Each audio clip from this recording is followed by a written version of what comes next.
Who are the people stealing oil in Nigeria? The politicians. Who are the people stealing gold that is being sold in the gold market in Dubai? Nigeria politicians. Who are those stealing our natural resources, giving Chinese people access to mine illegally? Our politicians. Who are those taking home the fattest of salaries in Nigeria? Our politicians. I have been sick of this problem. I have been sick of this controversy over living wage or minimum wage. And I believe that something is seriously wrong with the heads of many of our leaders. Given the current cost of living. Because if you take the current 60,000 or 62,000, really, in today's Nigeria, what can that really buy? So guys, you need to see what this Reverend Father said about what is currently happening in Nigeria. Honestly, you don't need to miss what this man said. This man has come up to this Reverend Father is one of the people that speak without fear. I mean, he is a fearless speaker. Someone who challenges the authorities that be, because the poor must have a voice. And this is one of the voices speaking for the poor. You need to listen to what he's got to say. Take a look. I have been sick of this problem. I have been sick of this controversy over living wage or minimum wage. And I believe that something is seriously wrong with the heads of many of our leaders. How can anyone who earns 200,000, 300,000, 400,000, 500,000, not to talk of people who earn 1 million, 2 million, how can they go to sleep in good conscience every day? How can they go to sleep in good conscience and come out to sit down in a boardroom to discuss the sustainability or otherwise of paying 60,000 to the poorest of workers? How can we go to bed and sleep, all those who belong to the elite, who earn 2, 3, 4, 500,000, 1 million? How can you go to sleep in good conscience, I say, if you still have any conscience? How can you go to sleep in good conscience and come out to be debating? I hear people on TV, I watch people on TV, experts, economic experts, corporate executives, government officials, who are taking home more than $1 million in a month. And they are there arguing that 60,000 or over will destroy the economy, is not sustainable. How wicked! You give 60,000 to a poor worker, a poor worker who may have a family of 2 or 3 or 4, for his feeding, for his accommodation, for his house rent, for his medical care, for his children's school fees. How wicked! How blind! How can we do that? And we think that God will bless our country? We think that it is by bringing a new national anthem for God to bless our country? How can you commit this crime against humanity? For me, this is a crime against humanity. Because the poor people who cannot afford to buy gari, I'm not saying they will buy that they are to buy sardine. I'm saying buy gari, poor people who cannot buy gari. I'm not talking of meat or fish. Poor people are dying because they have no money to cure malaria.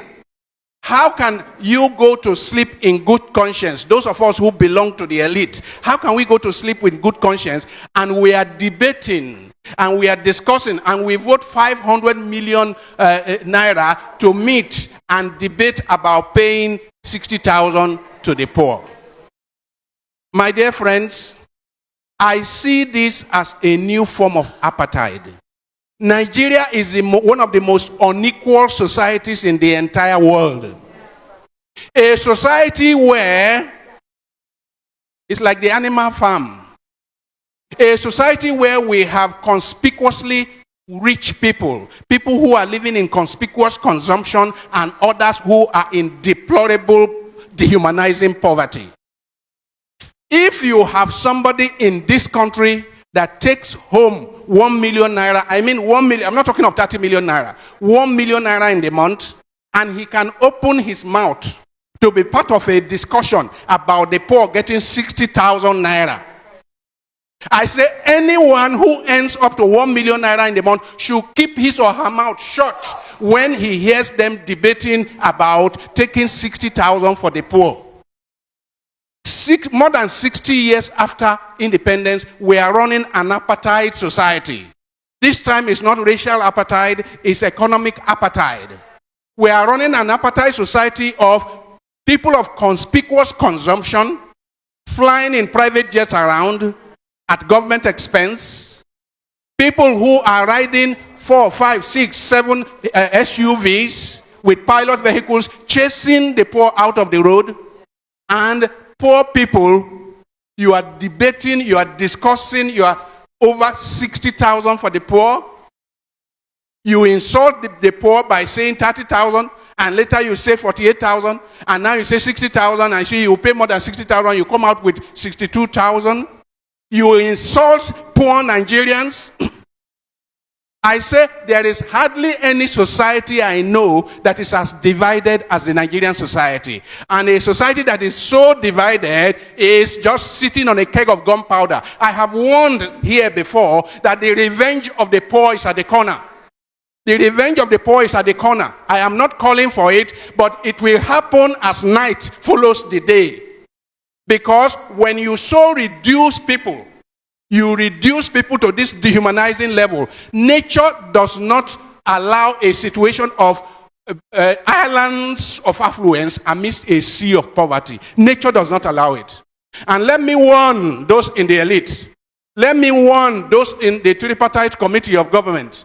Let me warn that it is in the course of nature that when a predator continues to devour the very resources that the predator needs for his own sustenance, nature will take out the predator in order to have equilibrium, in order to have a measure of equilibrium. Nature is about balance, you know. All of nature is about balance, and human beings are part of nature. Then there have been arguments about the cost of governance. Again, can we spend less in governance? Of course, yes. We need to have conversation around that as well. You know, can we do more in the area of corruption? Yes.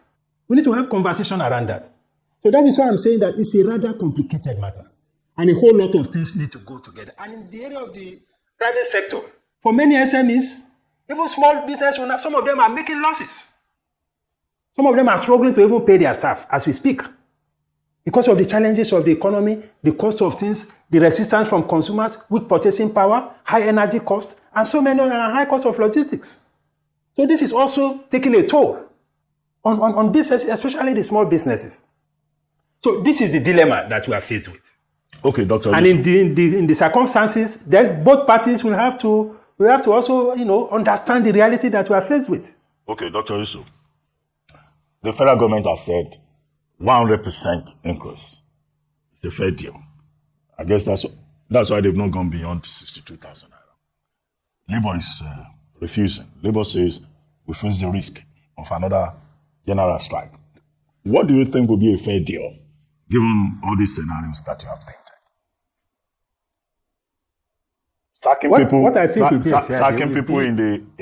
in the public sector, sacking people in the private sector, who, as you know, create his own new set of complications. What do you think will be a fair deal as an economist? Well, what I think will be a fair deal, particularly at the federal level, because we must also again situate this within the context of ability to pay. Ability to pay varies from state to state. It varies between the federal and the states. It varies from parastatal to parastatal. So that variability, we must make allowance for it. So for me, we'll be looking at maybe between 70 and 80, at least for the federal. Then coming down to the states, maybe at best, maybe 70. I think that is what I think I could consider a fair. It is not as if that is what is desirable. No. They deserve more than that in the light of the current situation. But in the light of current reality of what is sustainable and what will minimize the sacking of workers, then we'll be looking at between 80 to 70. I think that is what I think one can consider something that is a bit more realistic in the current circumstances. Talk about refloating the economy, that we need to refloat the economy. Can you outline your specific recommendations in that regard. No, the point is that in this kind of negotiations, it is not enough to be looking at just the nominal figures. That's looking at how much you to be paid and so on. We are not looking at some of the fundamentals. How do we ensure that we stabilize prices? How do we ensure that if we have a wage review today, you not come back in the next 1 year to say that the value of the money has been eroded? So we need to look at those fundamentals. What do we need to bring down the cost of food, particularly the cost of living? What kind of fiscal incentives can the government roll out to bring down the cost of living? Those things, in my view, are much more impactful, they are much more inclusive, they are much more sustainable. Only recently, at least, we saw a draft which we have now been told is not authorized. But I saw very interesting, very exciting fiscal policy measures in that draft to bring down the cost of food, to reduce the cost of raw materials, to reduce the cost of clearing cargo at the ports, to provide a window for cheaper credit for businesses and for manufacturers. These are the kind of measures that we need to see, and we need to see them very quickly. In fact, this should have been on at the point that we are talking about even the fuel subsidy removal, so that we help to cushion the inflationary effect of some of these policy reforms. So I'm thinking more along the line of how we can use fiscal policy measures to moderate or modulate prices or the inflationary pressure. We're already having a lot of pressure already from the monetary side. But just as we have said severally, the monetary policy alone cannot address these issues. We need to see more from the fiscal side. And we are seeing indication that the fiscal measures are coming on board. But we are hoping that it will come on board very, very quickly, because we know that this will go beyond just wage earners. It is something that will impact on everybody. Because there is also the argument that, okay, what is the percentage of these people who want to earn a salary review? They're not more than 5% of the workforce. Then what is in all of this for those who are not on the payroll? So that is why this other leg of the conversation is important. How we can introduce more policies to reduce the cost of production, to liberalize trade as much as possible without hurting domestic production, to provide a better window for financing so that not everybody is accessing credit at 30%. So these are some of the things I think should happen from an economic management point of view to complement, whatever we are doing about this wage review. Well, Dr. Yusuf, it's good you brought up the two fiscal policy documents released by Mr. Wale Edun, or put in the public domain by Mr. Wale Edun. The one on inflation reduction and what they call accelerated and stabilization advancement plan, ASAP, right? Now, Mr. Ononuga said we should not discuss those two policies because that the media should disregard the two policies because they are not authorized and that they are just draft documents. You are already saying that you saw certain things in those draft documents that are important. Take, for example, the statement in the ASAP document about 5.4 trillion likely to be spent on fuel subsidy this year. And then the government appears confused about whether there is a fuel subsidy still in operation or not.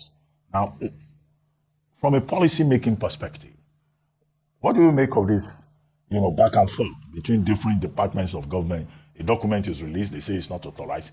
A document is released, they say it's still a draft. Fuel subsidy, we're not even sure of what is going on. It's a confusion, part of, the pillars of economic management. Well, first of all, let me say that there's a need to tidy up the apparatus of communication between the government and the people. It is not a good thing that you get, sometimes conflicting information coming from the same government. I think something needs to be done about it so that you can have a much tidier channel of communication. That is one. The second point is that in the policy-making process, in fact, the best practice is to have what we call exposure draft. You are contemplating a policy, you release a draft. An exposure draft. Let the citizens debate it. Let them have a conversation around it. And that will help to enrich whatever input that the government want to add to it. It helps to bring a lot of perspectives to that policy. So it's not something wrong. That you have a draft policy, you put it in public domain, you allow people to discuss it, to debate it. It benefits the entire policy process. It enriches it. It's not supposed to be a secret document or a classified document. They're talking about economic policy. So I don't see anything, that should be so secretive about it. The fact that you have an exposure draft does not mean that that draft will end up being the final draft. They call it exposure draft. I don't see anything wrong with it. Now, there's this issue of whether there is subsidy, there is no subsidy. Again, there's nothing sacrosanct about subsidy. Because we are talking about the welfare of the people. We started out by removing the subsidy, which was not a bad idea in terms of policy. Although there are conversations as to whether the mitigation measures should have come much earlier than we are beginning to see now. But it's the way to go because of the bleeding that the economy was suffering as a result of it. Now, since then till now, most of the variables that are driving the prices, the cost of fuel, those variables have changed. The exchange rate has further depreciated. The oil price have gone up. So naturally, and the price remain fixed, somebody must be picking the bill. It's a no-brainer that somehow subsidy has crept back into the system. And we need to be honest about it. We need to be transparent about it. But should we continue to increase the fuel price? Certainly no. That is why I think the government is also trying to push back. Because there's a social dimension to policy making. It's not just about following the dictates of IMF or World Bank, because we are dealing with human beings. We know the kind of poverty that our people are suffering.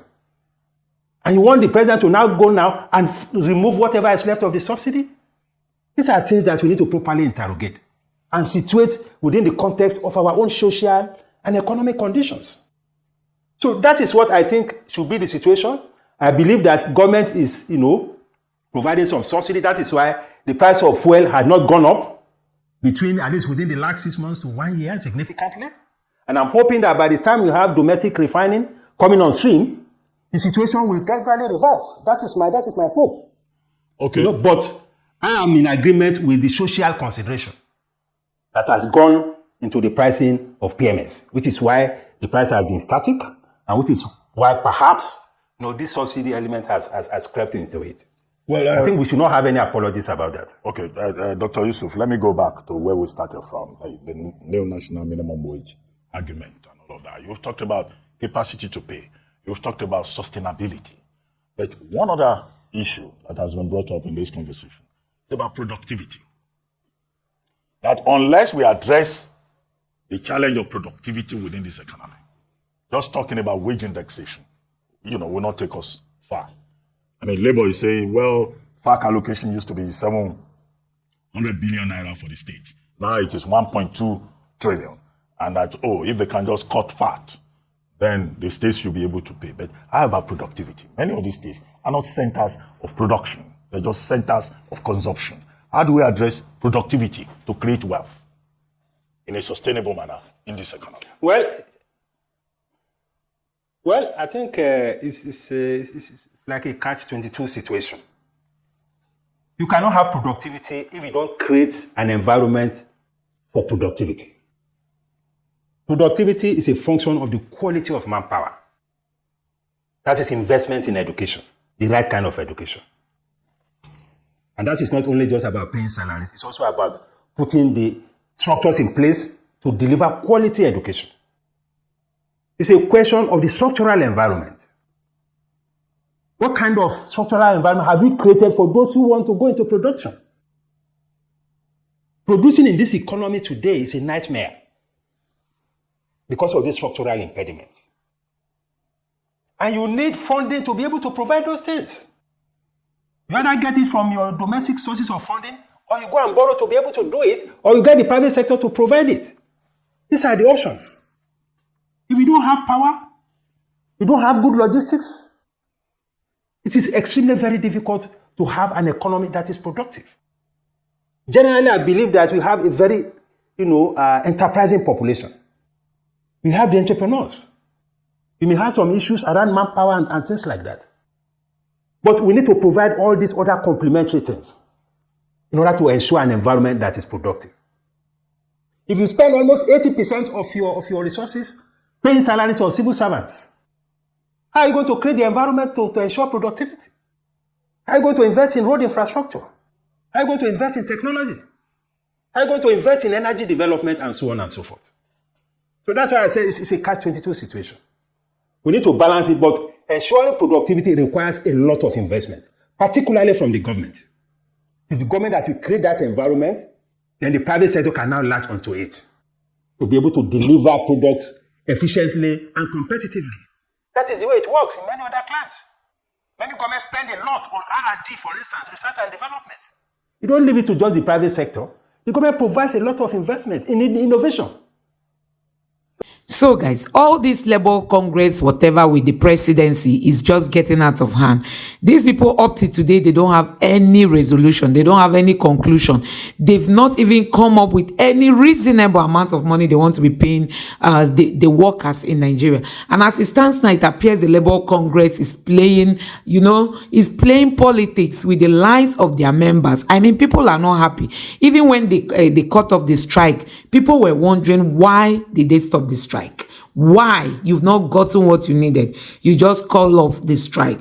And you can see now, even the Tinubu's administration is trying to say that these people committed, is it terrorism or treason? Because they said the national grid was brought to a hold. And so many things going on. And that is why we keep saying, how long are we going to be in all this? Nigerians, how long are we going to be in all this?